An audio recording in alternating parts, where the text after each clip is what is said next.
Hope you're having a good night. I kind of put this video together to help you rehearse for tomorrow's Skype conference. Please forgive me, it's a really rough draft. I haven't rehearsed at all. I'm kind of tired, so I want to go to bed. So here we go.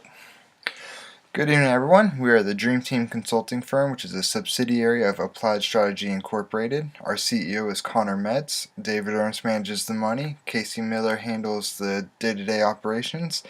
Nisha is our marketing guru, and we are here today to present to you an in-depth analysis of the supermarket industry.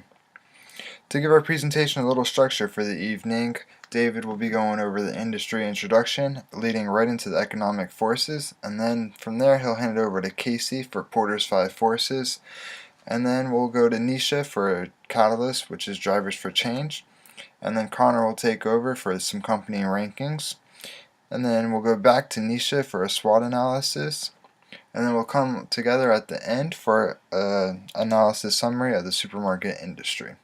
So going into the industry introduction, what exactly is the supermarket industry? It's defined by the North American Industrial Classification System as 44511, which is retail grocery stores excluding convenience stores and gas stations. Some of the players in this industry are Kroger's, Publix, Winn-Dixie, and Whole Foods, just to name a few. Trust me, there's plenty more. So now we know what the industry is. What exactly do they sell? Of course, we all know that they sell food products within dairy, the meat department, produce, and other prepackaged foods and non-perishable items. But they also sell cleaning products, floral arrangements, pharmaceuticals, and they also have a wide selection of prepared foods now, in addition to all those other life essentials that you absolutely need.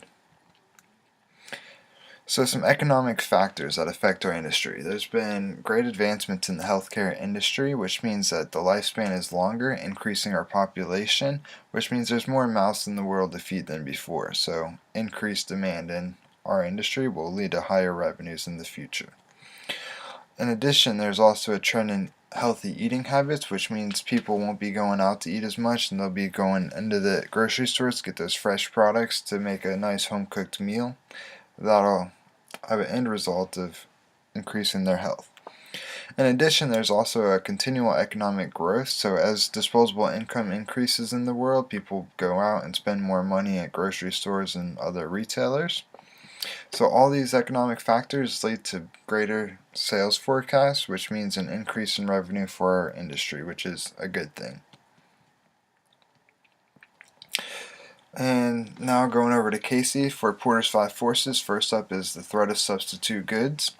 Some of our substitute products are gas stations and convenience stores, from fast food chains, sit-down restaurants, and even wholesale or club grocery stores such as Sam's Club and BJ's. In addition to these, we also have a select few people that choose to live off the grid and grow their own products, which means they won't be consumers within our supermarkets as they grow their own food. While it may seem like we have a lot of substitute places for consumers to shop, we found that 91% of all food revenue is derived from retail grocers within our industry. That just leaves 9% of revenue left over for substitute goods, which, when cross-comparing this to other industries, that number is very low, which is a good thing for the supermarket industry. So we rated threat of substitute products on Porter's 5 forces as low. In regards to competition, 16% of revenue is derived from the top 20 companies, which means this is a purely competitive industry, and with increased supply from all the different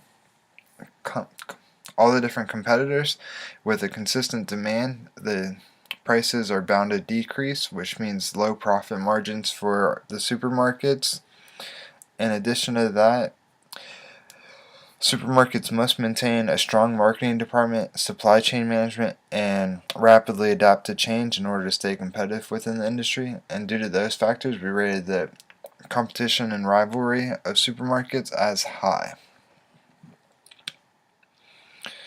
And the power of suppliers. A lot of people believe that the supplier power is relatively low within the supermarket industry, as people always have to eat, so there's always consistent demand for food.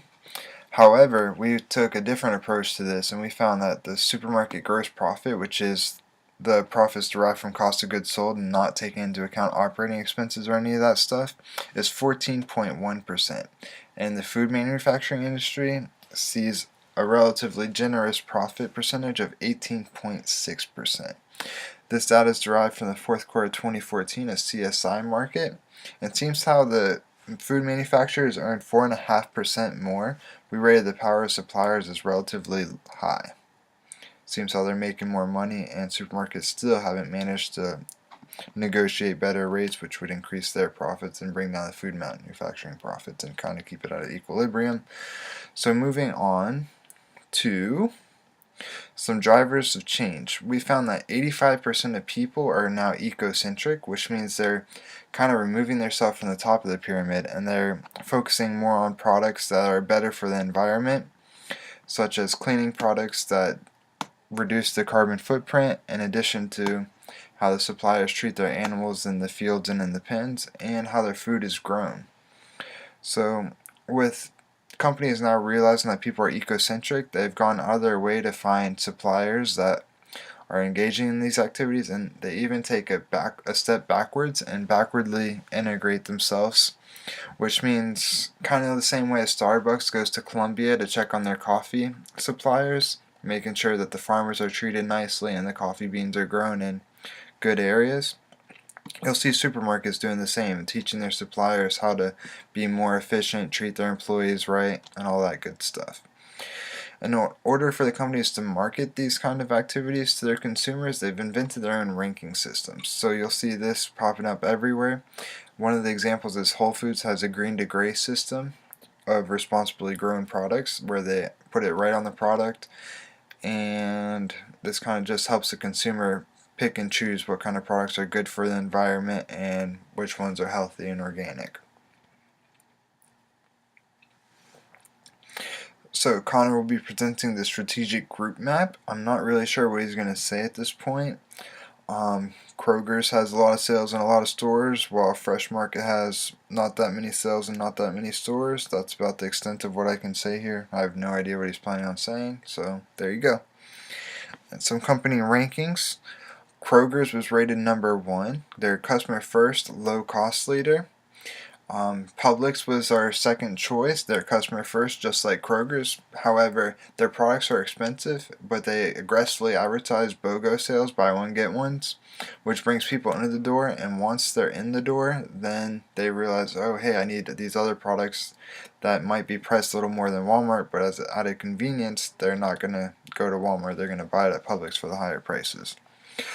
Third on our list is the Fresh Market. They've targeted a very niche market and they offer differentiated products, which means they can charge a premium for the products, deriving higher profits. Whole Foods engages in the same kind of activities, except we rated them number 4.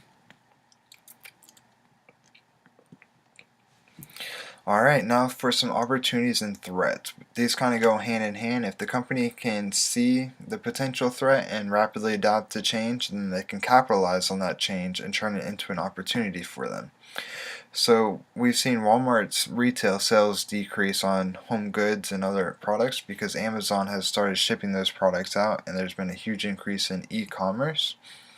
However, they're seeing this trend in e-groceries.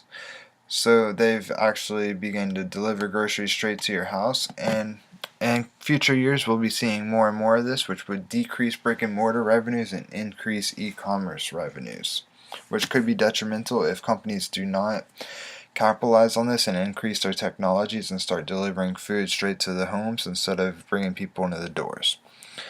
Another opportunity or threat would be network security. We just saw Target had a huge breach in their security system. However, if companies upgrade their network security and aggressively advertise this to the consumer, then the consumer will feel safe as they swipe their credit card to purchase the goods there, which will keep them coming back. In addition, we have inclement weather and natural disasters. This is pretty much a threat all the way around. However, it could be an opportunity if companies realize, hey, if there's a drought in California, we better go over to North Carolina to get some better food. So if they source multiple suppliers and grow food in different parts of the world, then the natural disasters and inclement weather won't affect them quite as much. So overall, 2014 revenue from IBIS data on supermarkets reports about $600 billion. Number of businesses operating within this industry are 42,000, operating 212,000 stores. Fun fact for you, supermarkets only get about 1% net profit. It's not very high. So if you take that data, you'll find an average of 2.7 million of revenue per store per year, which is an average profit of 41,000 a year. We decided to take a look at what all industries net profit average was, and we found that number to be 7%. So if you compare the same numbers to 7%, it's 289,000 profit per year. So knowing this and knowing the threat of suppliers and buyers and all that good stuff, we said X now on the supermarket industry, and we would choose to operate in other parts of business because we'd rather earn 289,000 a year than 41,000 a year. So all in all, we thank you guys for listening. We hope you enjoyed it, and have a great night. Alright guys, so that's like a really rough draft. Feel free to email or text me any changes you would like to see to the presentation. I'll be available most of tomorrow